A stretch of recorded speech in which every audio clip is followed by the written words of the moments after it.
bienvenue dans ce Deep Dive. Aujourd'hui, on se penche sur un guide assez fascinant. Il détaille l'art de choisir ses boucles d'oreilles quand on a les cheveux courts. L'objectif, c'est de comprendre comment une coupe courte, ça dégage le visage, le cou, mais ça fait plus que ça. Ça met vraiment les boucles d'oreilles sur le devant de la scène, quoi. Oui, c'est tout à fait ça. Quand les cheveux sont courts, fini le cache-cache pour les boucles. Elles accrochent la lumière, elles peuvent souligner la mâchoire, le port de tête. C'est vrai. C'est une synergie visuelle assez puissante, effectivement. Et la question, du coup, c'est comment on fait le bon choix? Comment on exploite ça au mieux? Alors, explorons un peu ce que dit ce guide. Il commence par les grands classiques, on va dire, les clous et les puces d'oreille. On pense souvent discret, collé au lobe, le truc minimaliste parfait pour tous les jours. Oui. Mais ce qui est intéressant, c'est que le guide pointe un truc précis, une forme ronde ou un peu fleurie même. Ça peut adoucir un visage un peu carré, un peu anguleux. C'est exact. Et ça touche vraiment au cœur du sujet. L'harmonie par le contraste. C'est ça l'idée clé. Il ne faut pas forcément chercher à répéter les lignes du visage, mais plutôt à les équilibrer. D'accord. Le guide insiste là-dessus, justement pour aider à choisir selon la morphologie. Alors, par exemple, pour un visage rond, le but c'est d'allonger un peu. Donc le guide va plutôt conseiller des boucles longues, fines, pendantes, avec des formes un peu verticales ou avec des angles doux.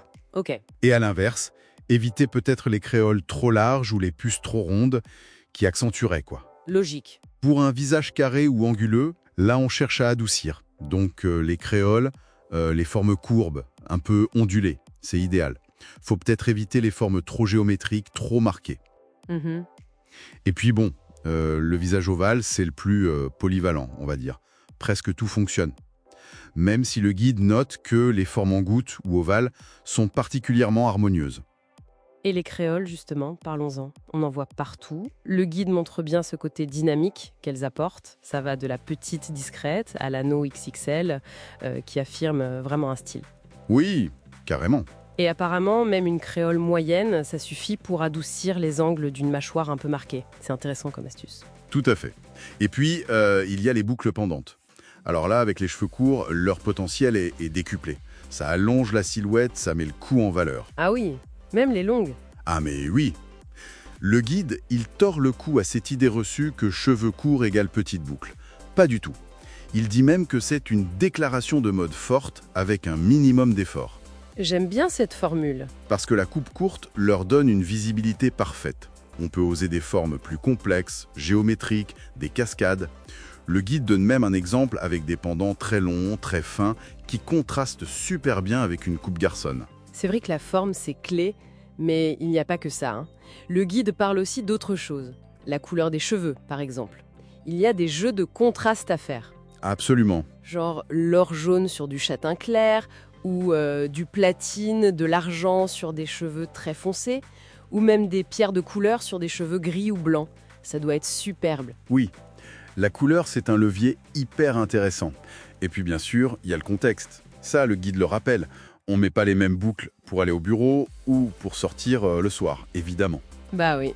Des puces discrètes pour le boulot, des créoles pour une sortie cool, des pendants plus audacieux pour un événement. Mais il insiste aussi sur l'équilibre avec d'autres trucs forts, comme les lunettes. Ah oui, bonne remarque. C'est là où l'exemple de Meryl Streep dans le guide est parlant. Il montre comment elle gère ça. Même avec des montures assez présentes, elle choisit souvent des boucles discrètes, mais avec une certaine texture pour pas surcharger. C'est tout un art de la coordination. C'est subtil. Et en parlant de style et de coordination, le guide aborde aussi des tendances plus actuelles comme les ear cuffs, ces bijoux qui grimpent sur l'oreille. Oui. Ou le stacking, l'accumulation de petits piercings. Avec une coupe courte, ça doit être particulièrement mis en valeur, non ? Bah oui, complètement. Le guide les présente comme des super moyens d'exprimer sa personnalité de façon encore plus pointue. L'oreille est dégagée, donc elle devient une sorte de toile.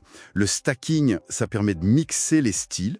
Une petite créole, une puce, un brillant. Oui, on peut jouer. Voilà. Et l'ear cuff, ça ajoute ce côté moderne, un peu original, sans forcément devoir se faire percer partout. Alors, si on devait résumer tout ça, qu'est-ce qu'on retient de ce guide? Finalement, avec des cheveux courts, la boucle d'oreille, c'est plus juste un accessoire, c'est une vraie signature. Exactement. Qu'on choisisse une puce discrète, une créole pleine de peps ou un pendant affirmé, chaque choix dit quelque chose. Oui, et ce qui est vraiment intéressant, et le guide le dit bien à la fin, C'est que même s'il y a tous ces principes d'harmonie, forme du visage, couleur, occasion, ce ne sont pas des règles gravées dans le marbre, quoi. Mhm. L'essentiel, au fond, c'est de choisir des boucles qui reflètent votre personnalité unique, je cite le guide, et qui font qu'on se sente belle et confiante.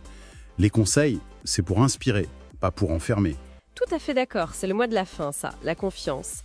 Et peut-être pour laisser nos auditeurs avec une dernière petite piste à explorer, en s'inspirant de ce guide, on pourrait aller plus loin que la forme et la couleur. On pourrait se demander comment la matière même de la boucle, un métal brossé, une pierre brute, une résine lisse, ou sa texture, comment ça pourrait dialoguer spécifiquement avec la texture des cheveux courts, lisses, bouclés et filés. Ah, c'est une excellente question. Voilà, une petite réflexion pour aller encore plus loin dans le style